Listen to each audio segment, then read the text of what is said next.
আসলে কেনেকৈ সংঘটিত হয় ঘটনাটো মানে আজি মোটামুটি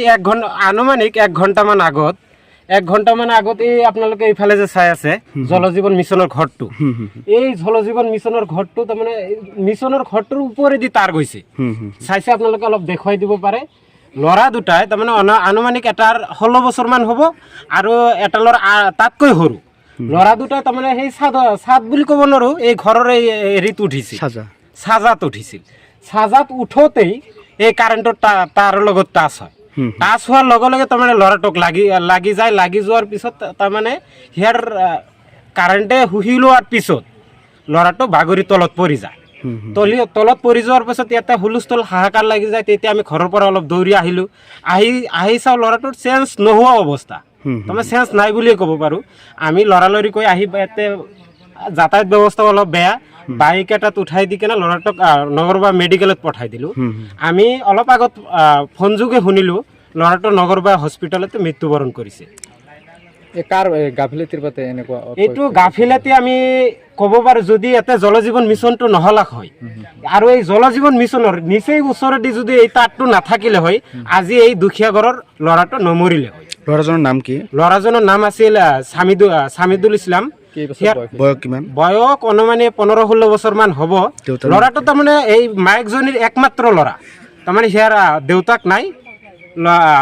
মাকজনীয়ে বেলেগৰ ঘৰত কাম কৰি কেনে সেই ল'ৰাটোক পুহি আছে কেৱল 16-17 বছৰ হৈছে সেই মাকজনীৰ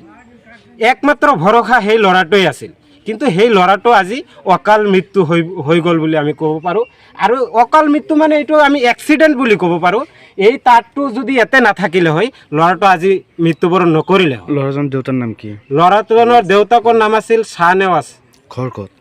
তেখেতৰ ঘৰ আছিল এইফালে খাটিয়ামাৰী এৰিয়াত আৰু মাকজনী ইয়াতে মাকৰ ঘৰত থাকি বেলেগৰ ঘৰত কাম কৰে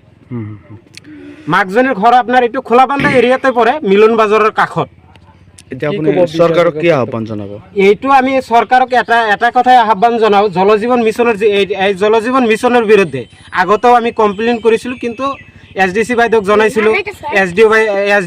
SDOক জনাইছিলোঁ আমি ইঞ্জিনিয়াৰকো জনাইছিলোঁ আমি লিখিতভাৱে বৰপেটাত যাই কমপ্লেইন কৰিছিলোঁ কিন্তু আমি কমপ্লেইনৰ কোনো সঁহাৰি পোৱা নাই কোনো ধৰণৰ ৰেচপেক্ট আমাক দিয়া নাই চাওক আপোনালোকে চাব পাৰে মই য'ত থিয় হৈ আছোঁ এই মাটিখিনি যে পেলাইছে চাওক ৰাস্তাৰ ভিতৰত পেলাইছে আৰু মিছনৰ ঘৰটো আপোনালোকে দেখাই দিব পাৰে একদম ৰাস্তাৰ ওপৰতে গতিকে আমি এটা কথাই কওঁ জলজীৱন মিছনৰ ঘৰটো যদি ইয়াতে নহ'লাক হয় আজি এই দুখীয়া পৰিয়ালৰ এই ল'ৰাটো মৃত্যুবৰণ নহ'লে হয় গতিকে আমি চৰকাৰ তথা PDCLৰ কৰ্তৃপক্ষক আমি এটা অনুৰোধ জনাওঁ ল'ৰাটো যিহেতু মৃত্যু হৈছে তেখেতক আৰু ঘূৰাই নাপাওঁ গতিকে এই ল'ৰাটোৰ যে মাক আছে তেখেতে কি কৰি খাব চৰকাৰ তথা PDCLৰ কৰ্তৃপক্ষই যাতে সেই ল'ৰাটোৰ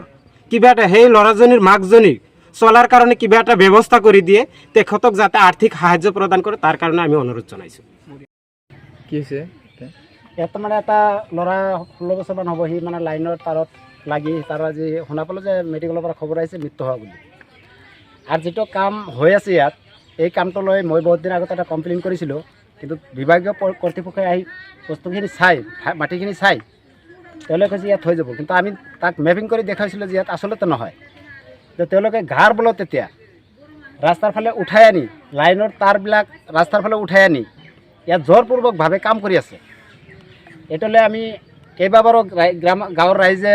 কমপ্লেইন কৰিছোঁ বা তেওঁলোকক মাতি আনি ইয়াত দেখুৱাইছোঁ কিছুমান মানুহৰ শক্তিৰ বলত তেওঁলোকে এনেকৈ মানে কামটো কৰিছে আচলতে কাৰ গাফিলতিৰ কাৰণে এনেকুৱা এইটো আচলতে মই ক'বলৈ গ'লে এইটো আমি যিসকলৰ স্তৰত কমপ্লেইন কৰিছোঁ যিহেতু SDO বাইদেউ আছিল তেতিয়া হয়তো ইঞ্জিনিয়াৰ আছিল আমি তেওঁলোককে জগৰীয়া কৰোঁ কাৰণ তেওঁলোকে ইয়াত যদি আহি আচলতে যদি ভালকৈ যদি পৰ্যবেক্ষণ কৰিলে হয় নিশ্চয় ইয়াত তেওঁলোকে কৰিব নিদিলে হয় আৰু যদি কৰিব নিদিলে হয় নিশ্চয় আজি এই ঘটনাটো নহ'ল হয় অভিযোগ কাৰ বিৰুদ্ধে কৰি আছে এতিয়া অফিচক যিজনে অভিযোগ কাৰ বিৰুদ্ধে অভিযোগ আমি এতিয়া কাৰ বিৰুদ্ধে কৰিম এতিয়া আমি যিসকলে ইয়াত কামখিনি কৰিব যিহেতু ইঞ্জিনিয়াৰ আছে মণ্ডল আছে বা SDC আছে তেওঁলোকে আমি জগৰীয়া কৰিম তেওঁলোকে যদি সেই ঠাইখিনি ব্লেক চাইড দিলে হয় নিশ্চয় আজি এই ঘটনাটো নহ'ল হয় এতিয়া হয়তো আমি ঠিকাদাৰক যে জগৰীয়া কৰিম ঠিকাদাৰক আমি দেখাই পোৱা নাই তেওঁলোককে আমি কমপ্লেইন কৰিছিলোঁ মৃত্যু হৈছে ল'ৰাটোৰ বয়স আনুমানিক 15-16 হ'ব তেওঁৰ নাম সামিদুল ইছলাম দেউতাকৰ নাম শ্বাহনৱাজ এই ঠাইখিনিৰ নাম এই ঠাইখিনিৰ নাম হ'ল খোলাবান্ধা। এতিয়া চৰকাৰক কি আহ্বান জনাব? এতিয়া আমি চৰকাৰক এইটোৱে আহ্বান জনাওঁ যাতে তেওঁলোকে বিভাগীয় মানুহ আহি ইয়াত পৰ্যবেক্ষণ কৰি যাতে এই পানীৰ কেন্দ্ৰটো আমি জনামতে অবৈধভাৱে ৰাস্তাৰ ওপৰেদি কৰি আছে। বিভাগীয় কৰ্তৃপক্ষই আহি এইখিনি ঠাই ভালকৈ পৰ্যবেক্ষণ কৰি যিখিনি ঠাইত হয় বা য'ত কৰিব পৰা যায় তাতে যাতে নিৰ্মাণ কৰে, আৰু যেনেকৈ কৰি আছে ভৱিষ্যতে আৰু যে বেলেগ ল'ৰা ছোৱালীৰ যে মৃত্যু নহ'ব তাৰো কোনো গ্যাৰাণ্টি নাই। এতিয়া মোৰ এইটোৱে আহ্বান যে